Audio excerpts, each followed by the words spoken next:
Hey there folks, what's up and welcome back to Poll Chat. Milo Yiannapolous is a very different sort of man. As he describes himself, he's hard to categorize because he's gay, but has such strong political views which threats the left. Let's take a look at what are his top 5 best moments. But before we begin, make sure you subscribe to the channel and hit the bell icon so that you don't miss out on anything. Alright, let's get to it. Number 5. White supremacist. White Milo was giving a speech. A man calls him a white supremacist in the middle, leaving Milo shook and offended. He screams at the guy using a curse word or two even. Because you come here and you have sort of under your breath, almost not as loudly as you said anything else, but under your breath you sort of said, "Oh, white supremacists, blah blah blah." You kind of wanted to get it under the radar. You wanted to say it without me having an opportunity to dispute it. Fuck you! How dare you call me a white supremacist? It then gets weird when the guy stands up in the crowd and ultimately the crowd along with the moderator start laughing and the man was left at a loss of words. The amount of black dick that's been in my mouth. It's really I must be the most self-loathing white supremacist in the world. Number 4. Dirty American politics. In an interview with Channel 4, Milo's asked what he thinks is the meaning of alt-right. He explains how he's not one of them, but just gives them a fair chance at being heard. The alt-right, according to him, are nationalist, populist, people caring about immigration and hating political correctness. Young, vibrant, exciting new movement of conservatives in America. They are populists, they're nationalists, which is not a dirty word in America. They care about immigration, they care about trade, and they really hate political correctness. And you would describe yourself as one of the sort of cheerleaders? No, the media is desperate to crown me the queen of it. All I've ever done as a reporter is give them a fair hearing, give them a fair crack of the whip in the press.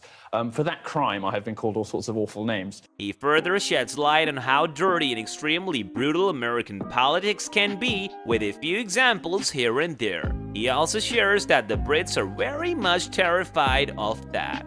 Muslim. This stuff is ridiculous. What a lot of Brits don't always understand is how ugly and terrifying American politics can be. The name-calling can be absolutely extraordinary, and lots of Brits... And name-calling? Number 3. Trolling Leslie Jones. After he attacks, along with many others, one of the cast members of the movie Ghostbusters, Leslie Jones joined in on trolling her. He later speaks to defend what he said on Twitter. He said he finds the body positive movement revolting and that it is an absurd lie. How people tell plus-sized women that it is okay to be that way. I'm surprised this guy even has this many followers. When he's asked by the interviewer why he did not speak up about the unjust hate towards the poor actress, he says he does not hold any right to tell people what to say, and how the Hollywood actresses just cry looking at their iPhone. He's pure vicious and has no regrets whatsoever. Even then people called her an ape or resembled her to a man. He said how Hollywood people are. What a ruthless reporter. Oh my God! This idea, you or me, no, as no, no, a human being with feelings, of course she is. But this idea that celebrities are these fragile wallflowers, give me a break. You and I both know people in Hollywood. Because she acted in a movie, Hollywood you rallied blockbusters people. are sitting at home crying into their iPhones. Why didn't you stand up as people called her ape, gorilla, and worse, and say, guys, this is good to do, but not racism. Why should I have to police other people's speech? Stand up for rights. I'm responsible. Why not stand up for the rights? I'm responsible for what I say. I'm perfectly happy to tell you I think that stuff is disgusting. So you had I'm no perfectly happy to obligation tell for your 350,000 followers. Does Justin Bieber have an obligation to his fans? Descending on this woman. I'm sorry for being popular, but I am not responsible for what 350,000 people on the internet say. I am responsible for what I say. All right. Do you go after Selena Gomez when her fans send death threats to Justin Bieber? No. Do you go after Beyonce when her fans go after Taylor Swift? No. Number 2. Gender essentialism.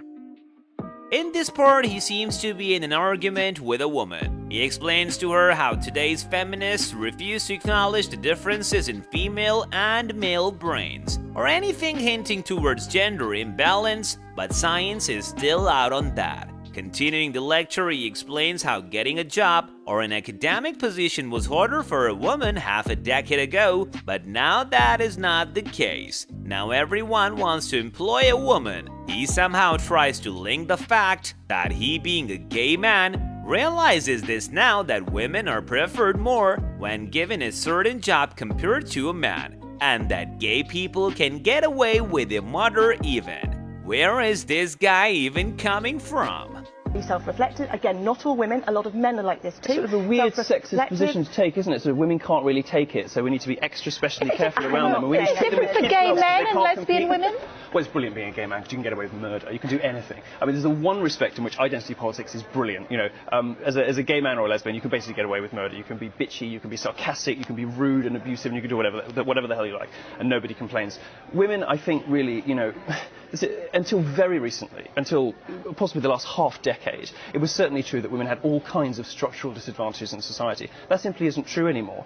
It's not true, for example, when women go for jobs in science, technology, and mathematics. You know, a study came out, I think, 2 or 3 weeks ago in the US, saying that women have a 2-to-1 advantage over men with the same qualifications because everyone's so desperate to hire women. The reality that people experience, you know, going for jobs and in the working life is actually that women are sort of structurally advantaged, not disadvantaged. And that's happened very recently. Also to show that.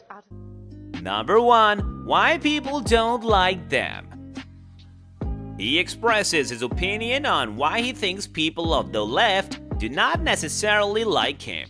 He thinks he, being a gay man, has a lot of bold views regarding politics, and this makes him difficult to be categorized by the people who are not in concert with his views, because he does not fit into the stereotypical image of a gay man. So tell us, what does Milo stand for? Well, I'm a free speech activist, so sometimes I say outrageous and controversial things. Sometimes I'm a jokester and a trickster and a Loki-esque figure. The political left, the feminists and the social justice warriors and the leftist journalists don't like me very much and call me a variety of names because they find me difficult to categorize. They don't understand how a gay guy could have these opinions or whatever. I don't really fit into any box, so I represent sort of a threat to them because I'm persuasive and charismatic and have a huge fan base. They just really don't know how to deal with me. Very modest as well, darling. Also very humble, very humble.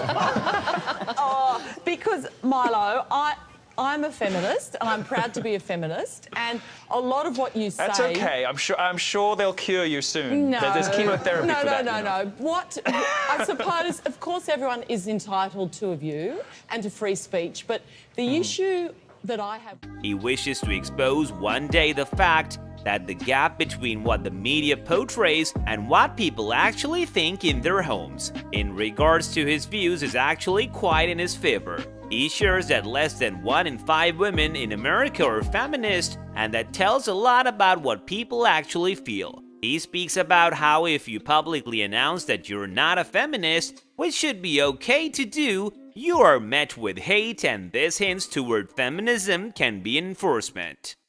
If they're being fair and reasonable, it's very difficult to describe yourself as not a feminist if you're in public life. And that's an enforcement of a particular political orthodoxy that is not shared by the majority of the public. I mean, very few women describe themselves as feminists. Fewer than 1 in 5 in America, just 7% in England. I'm sure the numbers for Australia, being a very sensible country, are about the same.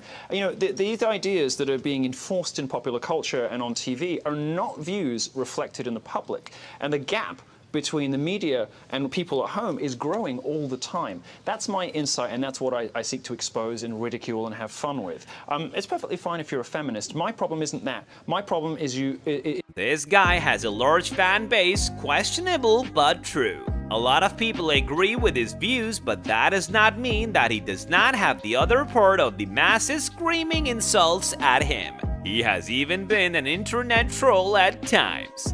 This brings us to the end of our video. Hope you guys enjoyed it. If you did, then let us know by liking the video. Stick around for more amazing content, as we will be soon seeing you in another video. Until then, take care and goodbye.